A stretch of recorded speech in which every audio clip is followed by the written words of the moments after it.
बिस्मिल्लाहिर्रहमानिर्रहीम। Last lecture के अंदर हम देख रहे थे कॉलम्स लॉ को, और आज इसके रेलिवेंट कुछ क्वेश्चंस देखेंगे और कुछ न्यूमेरिकल प्रॉब्लम सॉल्व करने की कोशिश करेंगे।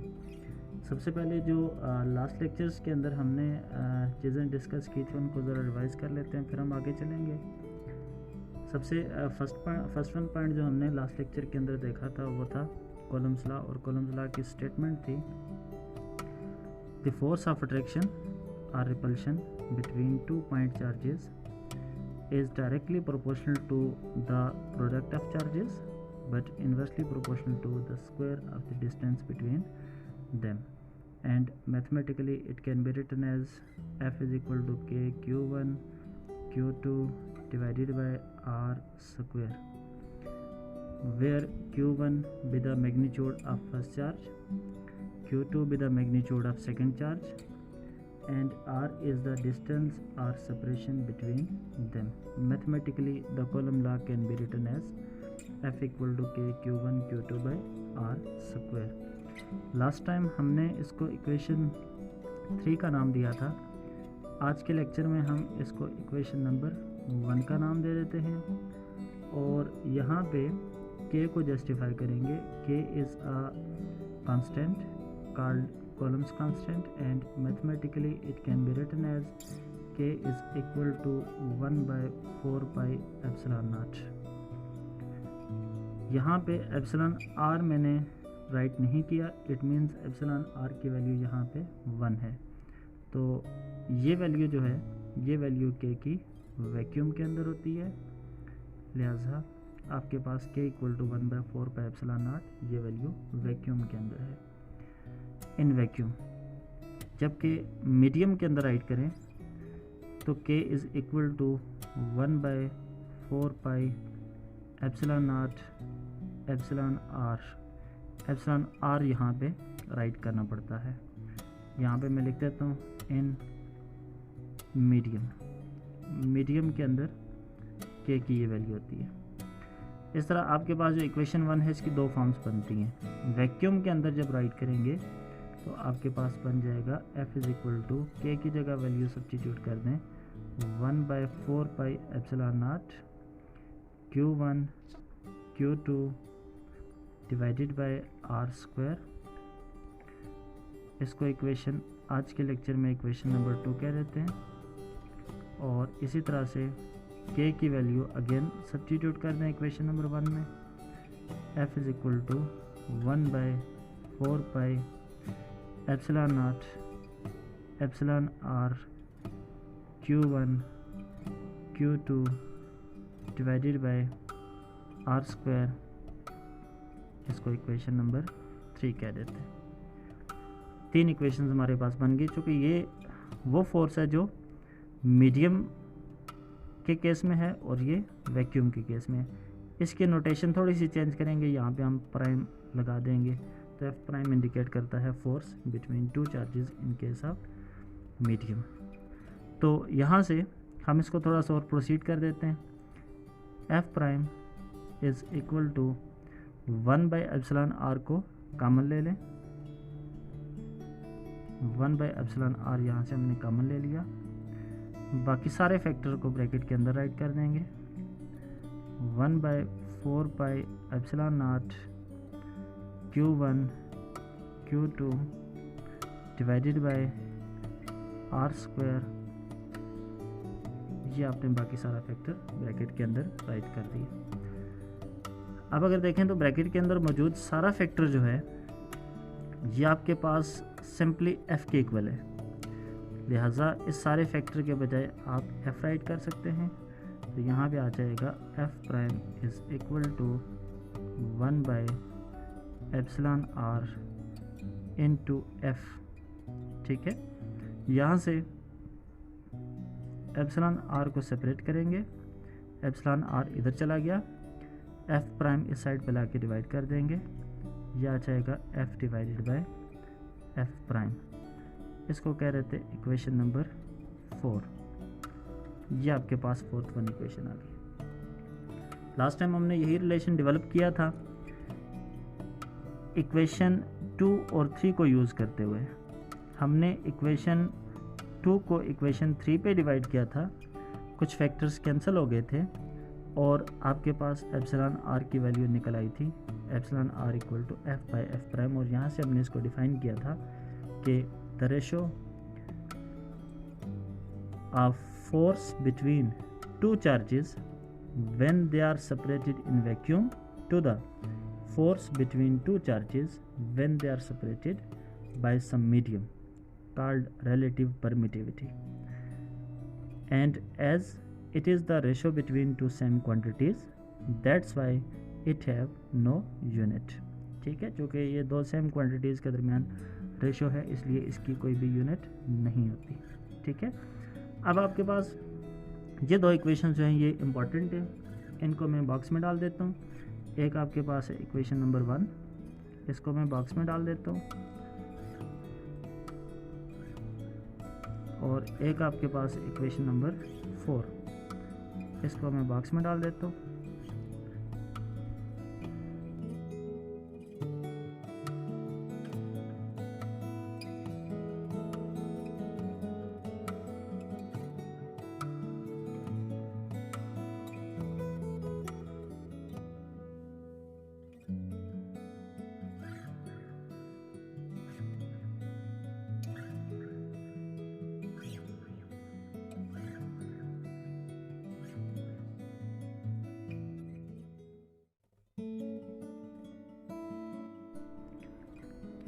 इक्वेशन नंबर 1 पे आ जाएं तो यहाँ पे कितने फैक्टर्स हैं, 1 2 3 और 4 फैक्टर्स हैं।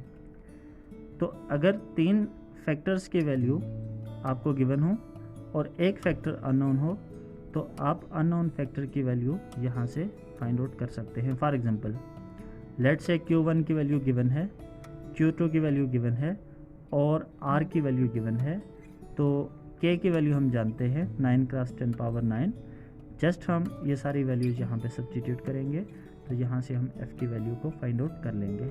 लेट्स से अगर आपको r की वैल्यू फाइंड आउट करनी हो, Q1 और Q2 गिवन हो और f की वैल्यू b गिवन हो, देन इक्वेशन को रीअरेंज कर लेंगे।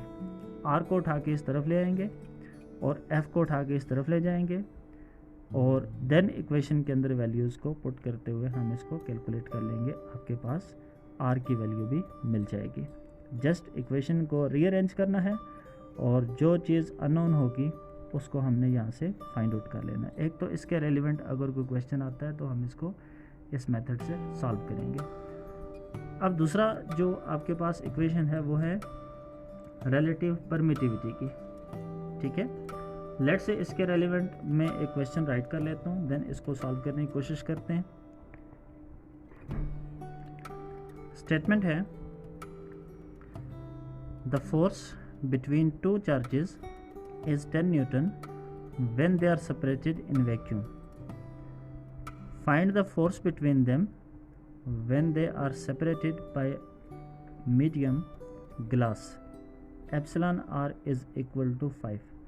रिलेटिव परमिटिविटी ग्लास के लिए गिवन है जो कि 5 के इक्वल है। यहाँ पे आपको क्या चीज़ें गिवन है, सबसे पहले मैं गिवन राइट कर लेता हूँ। सबसे पहले आपको गिवन है फोर्स इन वैक्यूम जो कि है 10 न्यूटन। दो चार्ज पार्टिकल एक दूसरे के ऊपर 10 न्यूटन की फोर्स एक्सर्ट करते हैं जब ये चार्ज पार्टिकल एक दूसरे से सेपरेट हो और दोनों के दरमियान कोई मीडियम मौजूद ना हो। कहता है कि इन्हीं दोनों चार्ज पार्टिकल्स के दरमियान फोर्स कैलकुलेट करें जब इनके दरमियान एक मीडियम प्लेस कर दें जिसकी रिलेटिव परमिटिविटी एप्सिलॉन आर की वैल्यू क्या हो, 5 हो। ये उसने दे दिया था कि ये ग्लास है और ग्लास की रिलेटिव परमिटिविटी 5 के इक्वल है। तो हमने फाइंड आउट क्या करना है, हमने फाइंड आउट करना है F prime force in the presence of some medium. तो इक्वेशन 4 यूज़ करेंगे। As we have epsilon R is equal to F divided by F prime. Rearrange कर लेंगे, एफ प्राइम को इधर ले आएंगे, एप्सिलॉन आर को इधर ला के डिवाइड कर देंगे। F prime is equal to F divided by epsilon R, value substitute कर देंगे। एफ की वैल्यू है 10 newton, divided by epsilon R की वैल्यू है 5, ये आ जाएगा 2 न्यूटन।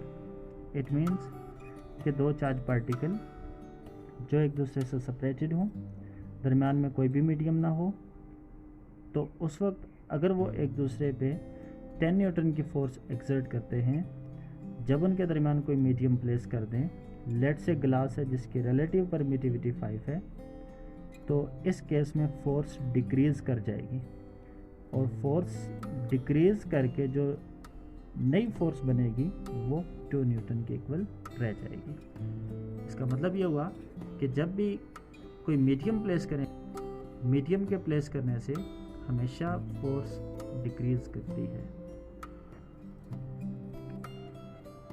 एक एग्जांपल सॉल्व कर लेते हैं,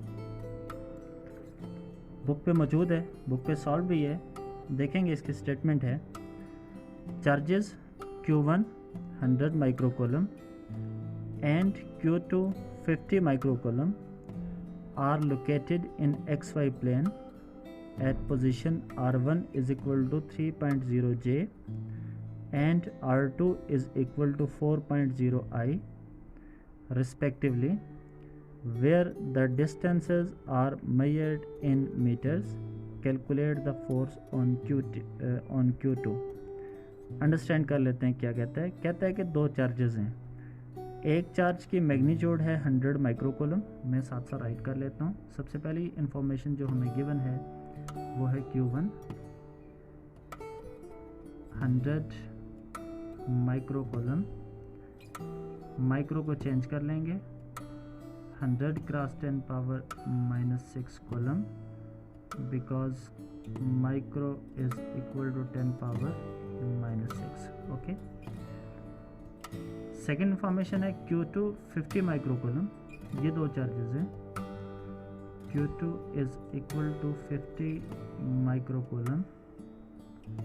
50 अगेन माइक्रो की जगह 10 पावर -6 पुट कर दिया और रीज़न हमारे पास मौजूद है because micro is equal to 10 power -6। Are located in XY plane. XY plane से मुराद ये आपके पास एक शीट है, ये x एक्सिस है, ये y एक्सिस है। अगर कोई पार्टिकल इस शीट के ऊपर मौजूद है तो हम कह सकते हैं ये XY प्लेन के अंदर मौजूद है। अगर इस पार्टिकल को मैं शीट से लिफ्ट अप कर लेता हूँ यहाँ तक, ठीक है, थोड़ा सा ऊपर ले आता हूँ, तो फिर हम कह सकते हैं कि ये पार्टिकल अब प्लेन में नहीं है बल्कि अब ये तीसरे एक्सिस में भी आ गया जो कि z एक्सिस है। हम कह सकते हैं कि ये 3 डायमेंशन के अंदर है। 3 कोऑर्डिनेट्स से ये इस पार्टिकल को स्पेसिफाई करने के लिए, x axis, y axis as well as z axis. तो ऐसा नहीं है यहाँ पे ये दो पार्टिकल्स हैं, दोनों पार्टिकल्स एक प्लेन के अंदर मौजूद हैं। तो मैं प्लेन के लिए सबसे पहले कोऑर्डिनेट एक्सिस ले लेता हूँ। एक तरफ मैंने प्लॉट कर दिया x एक्सिस, एक तरफ मैंने प्लॉट कर दिया y एक्सिस, ठीक है। अब यहाँ जहाँ पे x एक्सिस और y एक्सिस एक दूसरे को मीट करती हैं, इस पॉइंट को ओरिजिन कहते हैं। ओरिजिन पे x और y दोनों वैल्यूज 0 0 होती हैं। ओरिजिन से x एक्सिस की तरफ चले जाएं तो x की वैल्यूज़ ग्रेजुअली बढ़ती जाती हैं, ओरिजिन से y की तरफ चले जाएं तो y की वैल्यूज़ ग्रेजुअली बढ़ती जाती हैं। लेट्स से यहाँ पे x की वैल्यू 1 है, यहाँ पे x की वैल्यू 2 है, यहाँ पे x की वैल्यू 3 है, यहाँ पे x की वैल्यू 4 है, यहाँ पे x की वैल्यू 5 है, अप टू सोन। यहाँ पे y की वैल्यू 1 है, यहाँ पे y की वैल्यू 2 है, यहाँ पे y की वैल्यू 3 है, यहाँ पे y की वैल्यू 4 है, अप टू सोन कर देते हैं, ठीक है। अब आपके पास जो पहला पार्टिकल है 100 माइक्रोकूलम का, ये लोकेटेड है at position R1 is equal to 3.0 J पे। इट मीन्स के आपके पास पहले पार्टिकल का पोजीशन वेक्टर आ गया R1। R1 क्या चीज़ है? पोजीशन वेक्टर ऑफ चार्ज 1, ठीक है, पोजीशन वेक्टर ऑफ चार्ज 1। इसको मैं राइट कर सकता हूँ 0i प्लस 3j। यहाँ पे आप देख सकते हैं ये है सिर्फ 3j। इसका मतलब है यहाँ पे i कंपोनेंट 0 है, यहाँ पे सिर्फ j कंपोनेंट है और k मौजूद नहीं है, इट मीन्स k भी यहाँ पे 0 है। इसको राइट करेंगे तो 0i plus 3j plus 0k भी राइट कर सकते हैं, इसमें कोई इशू वाली बात नहीं है। प्लेन के अंदर मौजूद था तो हम यहाँ पे i और j तक ही इसको लिमिटेड रखेंगे, ठीक है। अब दूसरा जो चार्ज पार्टिकल है Q2 50 माइक्रोकूलम का, ये कहाँ पे लोकेटेड है? ये लोकेटेड है 4i पे। इसका जो पोजीशन वेक्टर है R2 is equal to 4i है। 4i j वाला कंपोनेंट नहीं है तो इसका मतलब है हम लिख सकते हैं 0j। अब इनको लोकेट कर लेते हैं कोऑर्डिनेट एक्सिस के ऊपर। फर्स्ट वन पॉइंट देखेंगे 0i है और 3j है। अगर हम y एक्सिस के ऊपर चले जाएं तो यहाँ पे x के सारे कोऑर्डिनेट 0 होंगे और y की वैल्यू 1 2 3, ठीक है। तो यहाँ पे आपके पास क्या आ जाएगा? यहाँ पे आपके पास 3j आ जाएगा, ठीक है। इस पॉइंट को मैं मार्क कर देता हूँ। यहाँ पे x की वैल्यू है आपके पास 0 और y की वैल्यू है 3। इसको आप राइट कर सकते हैं 0i प्लस 3j। तो इसका मतलब है एक चार्ज पार्टिकल आपका इस पोजीशन पे है Q1 100 माइक्रोकूलम का यहाँ पे मौजूद है। Q2 है 50 माइक्रोकूलम, ये कहाँ पे मौजूद है? 4i पे प्लस 0j पे। यहाँ पे है 1 2 3 4, इट मीन्स कि 4i 0j प्लस 0j इस पॉइंट के ऊपर बनता है। तो दूसरा चार्ज पार्टिकल Q2 यहाँ पे मौजूद है 4 एंड 0। x वाला कोऑर्डिनेट है 4, y वाला कोऑर्डिनेट है 0, ठीक है। तो जो सेकंड चार्ज पार्टिकल है वो इस पॉइंट के ऊपर लाई कर रहा है। Q1 यहाँ पे मेंशन किया है, Q2 यहाँ पे मेंशन किया है। पोजीशन वेक्टर जो Q1 का है उसको हमने R1 इंडिकेट किया था, रेड मार्कर के साथ इंडिकेट कर देता हूँ, ये है R1। Q2 का जो पोजीशन वेक्टर है इसको हमने R2 के साथ इंडिकेट किया था, ये है आपके पास R2, ये इंडिकेट कर दिया। R1 ये है, यहाँ से ओरिजिन से लेके यहाँ तक R2 है। कहते हैं calculate the force on Q2। अब देखें Q1 100 microcoulomb plus 100 positive charge है, Q2 50 माइक्रोकूलम यानी प्लस 50 पॉजिटिव चार्ज है। दो पॉजिटिव चार्जेस के दरमियान हमेशा रिपल्सिव फोर्स एक्ट करती है। अगर हम Q1 की फोर्स Q2 पे देख रहे हैं तो हमें इसकी डायरेक्शन में जो है एक एरो यहाँ पे प्लॉट करना पड़ेगा इस डायरेक्शन के अंदर। तो ये जो एरो है ये इंडिकेट करेगा force exerted by charge first on second. Force exerted by charge first on second. इसको मैं इंडिकेट कर देता हूँ F12 के साथ। नोटेशन में कोई इशू नहीं है। F12 से मराद force exerted by charge first on charge second. Force exerted by charge first और Q1 ऑन Q2, ओके। तो नोटेशन मैंने इसको इस मैनर से प्रोवाइड कर दी। अब देखेंगे आपके पास यहाँ पे फार्मूला है F12 force exerted by charge first on charge second is equal to K write कर देते हैं। यहाँ पे आ जाएगा Q1 Q2 divided by R square और यहाँ पे एक यूनिट वेक्टर लगता है और इस यूनिट वेक्टर को हम अगेन R12 कह देते हैं। What is R12? R12 is the unit vector which is directed from charge Q1 to charge Q2, यानी इस साइड से साइड की तरफ है, ठीक है। अब मेन हमारे पास ही इक्वेशन है और इसी इक्वेशन को हमने यूज़ करते हुए इसको जो है वो सॉल्व करना है। अब ये देखें यहाँ पे हमारे पास चीज़ें क्या क्या हैं। सबसे पहले तो हमारे पास K की वैल्यू मौजूद है 9 × 10⁻⁹ न्यूटन मीटर स्क्वायर पर कूलम स्क्वायर, ओके। ये वैल्यू हमारे पास कांस्टेंट है, ये वैल्यू हम जानते हैं। Q1 की वैल्यू है 100 माइक्रोकूलम 100 × 10⁻⁶, ये भी हमारे पास गिवन है। Q2 की वैल्यू भी हमारे पास गिवन है।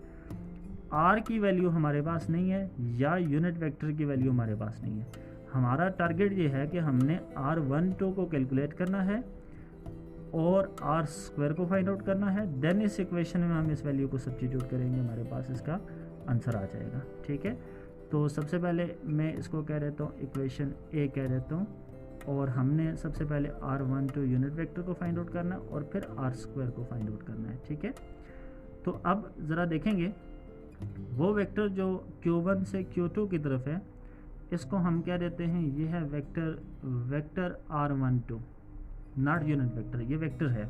ठीक है, तो फिगर को देखें, मैं लिख लेता हूँ फ्रॉम फिगर, हम स्टार्ट कर लेते हैं ओरिजिन से टॉप तक चले जाएं Q1 तक।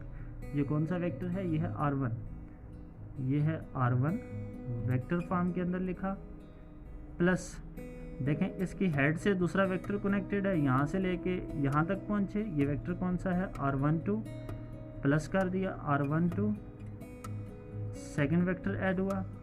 देखें पहले वेक्टर की टेल से लास्ट वेक्टर के हेड तक ये वेक्टर है R2 is equal to R2 आ जाएगा, यानी हमने यहाँ पे हेड टू टेल रूल के मुताबिक देखा, first vector plus second vector is equal to the resultant vector. ठीक है, रिजल्टेंट वेक्टर वो होता है जो पहले की टेल से आखिरी के हेड तक हो। अब हमारी रिक्वायरमेंट यहाँ पे क्या है, हमने यहाँ पे R12 को फाइंड आउट करना है।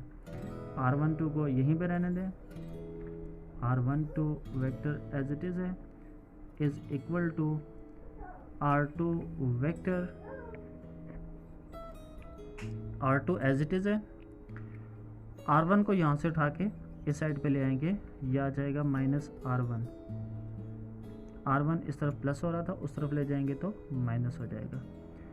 यहाँ पे आपके पास आ जाएगा R12 is equal to R2 की जगह पे एज इट इज़ सारा वेक्टर उठा के लिखेंगे 4i प्लस 0j, और ब्रैकेट बंद कर दी, माइनस R1 की जगह पे 0i प्लस 3j, और अब माइनस को अंदर ऑपरेट करेंगे, माइनस 0i आ जाएगा माइनस 3j, तो i में से i वाला कंपोनेंट माइनस होगा, j में से j वाला कंपोनेंट, और k में से k वाला कंपोनेंट।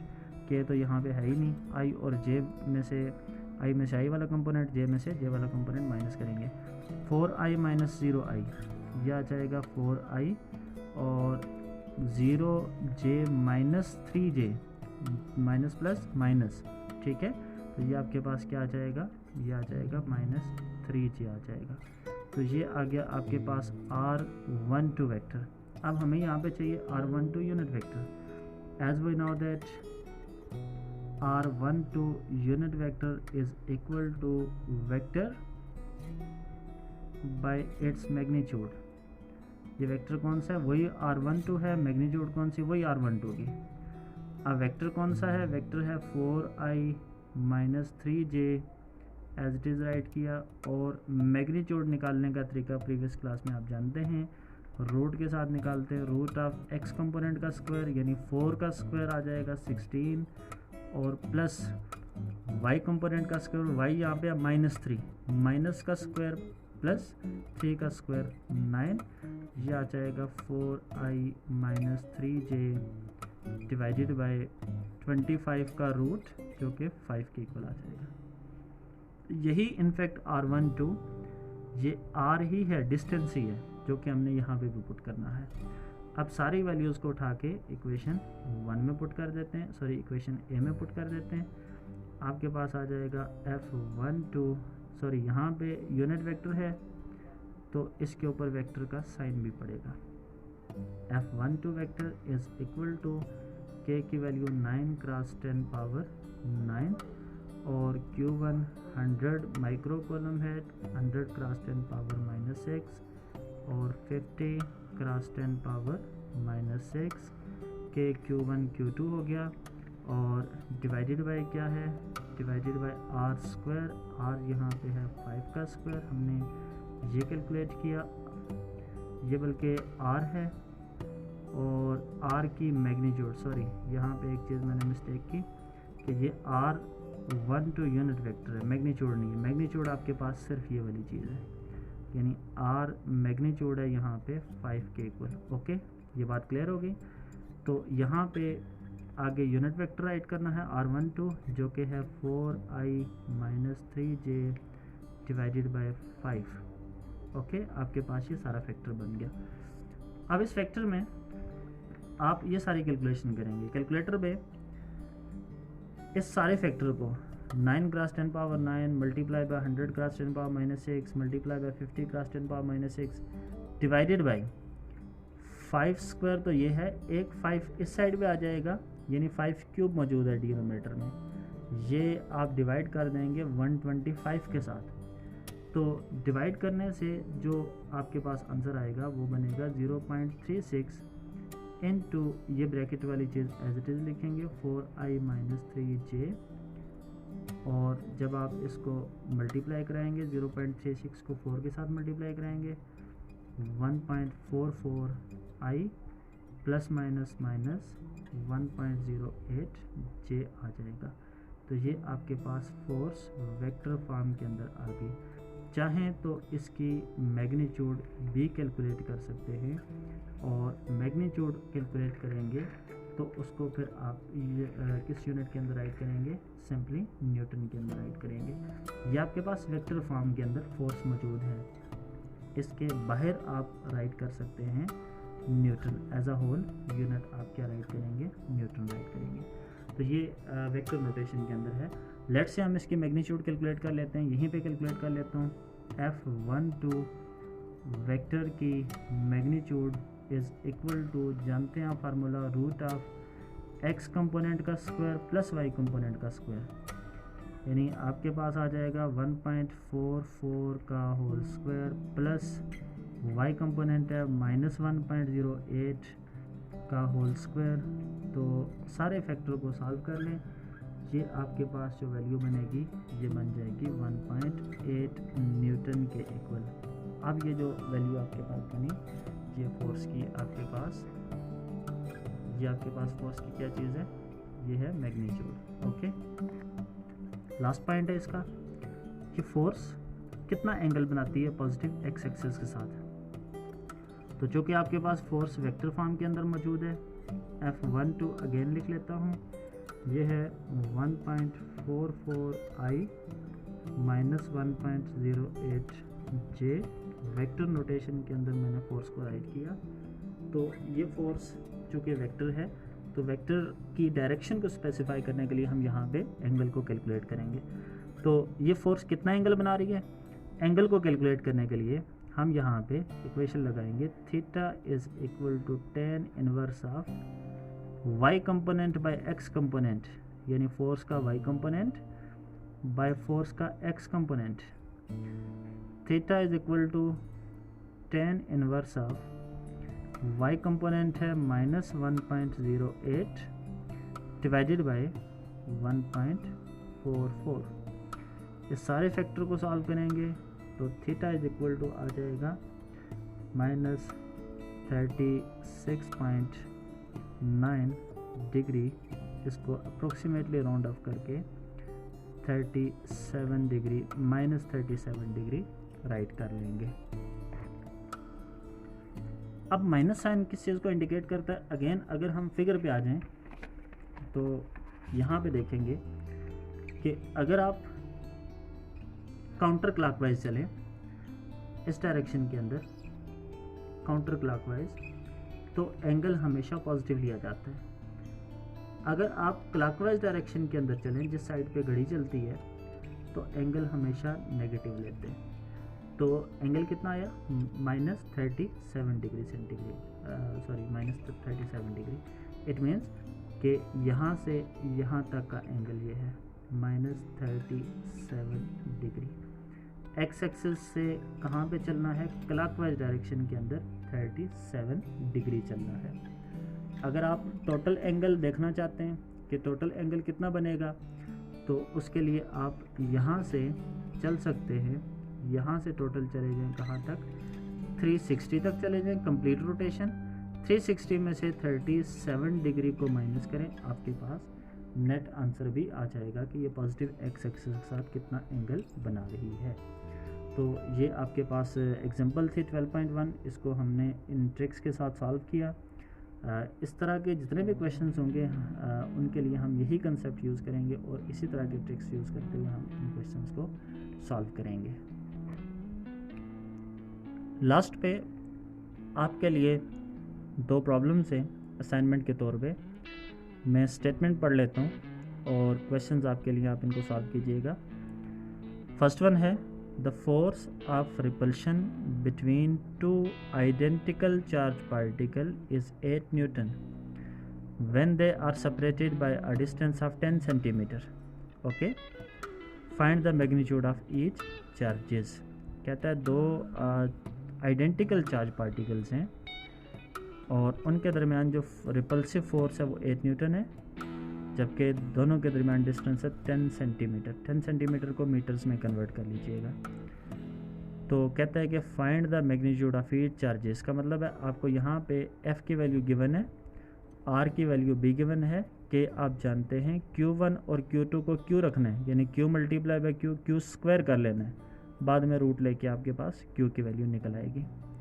सेकेंड वन प्रॉब्लम है, the force between 2 charges is 100 Newton when they placed in vacuum. Find the force between the same charges when a medium having epsilon r is equal to 2.4 is placed between them।